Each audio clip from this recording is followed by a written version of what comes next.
This is not nostalgia. This is theology in motion. This is not something that we remember, but something that we're still witnessing. Because when God writes a story, he doesn't reach for ink. He reaches for endurance, for obedience, for the kind of faith that echoes longer than applause.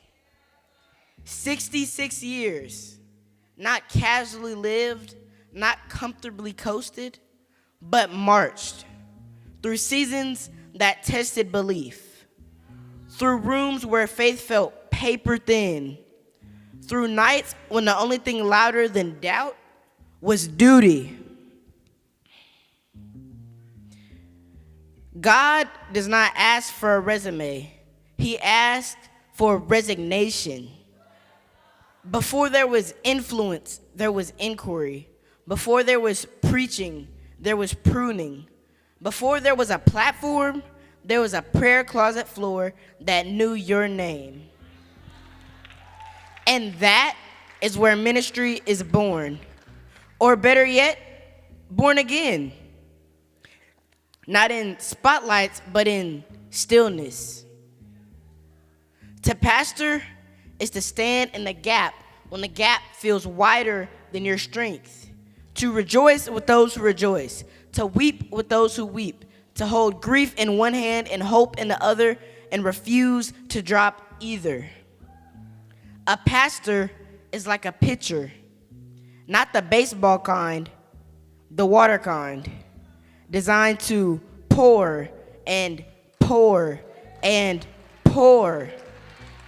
Even when cracked, even when tapped, even when empty feels closer than full. Let that breathe. Because most people serve until it's inconvenient. But 66 years, that's not convenient. That's covenant.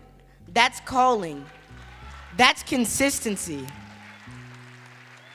Now, if I were to draw a Venn diagram, not with circles, but with stories, to explain impact, one circle would say listener, another would say leader, and in the middle, Pastor Rush, a gentleman, a steady hand, the kind of man who raises boys into kings and teaches kings how to kneel.